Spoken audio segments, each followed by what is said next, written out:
nežinau, koncertas kažkoks. O koncertas dėl ko? Dėl reformos. O jūs palaiko tokią reformą? Ne, nepalaikau.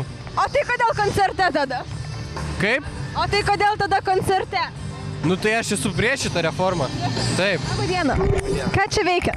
Atėjau palaikyti studentų. Palaikyti? Jo.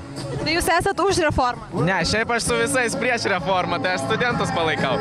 Aišku, ačiū labai. Nežinau, tiesiog reformą nusivyliau ir kad įvesė, nes tikrai liks mažai studentų Lietuvoje ir nepritarė šiai tikrai. Tai jūs prieš tokią? Taip, aš prieš.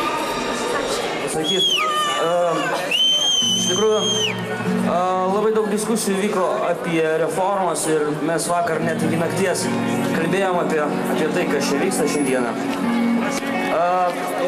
Tai, ką mes išgirdom, mes ne viskam galbūt šiuose reformose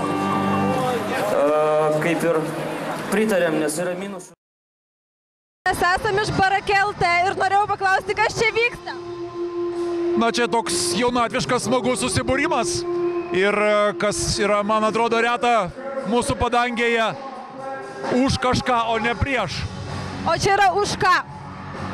Čia yra studentų ir moksleivių organizuota akcija už aukštojo mokslo reformą. Ir gal galėtumėt pasakyti, kiek toks koncertas kainavo?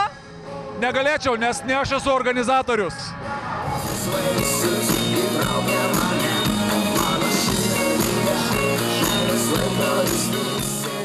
Tai, kad kažkas turi keistis, mano supratimu. Ir ne tik čia, ir ne tik studentų gyvenime, ne tik moksle. Visame, kame dabar Lietuvoje viskas turi keistis.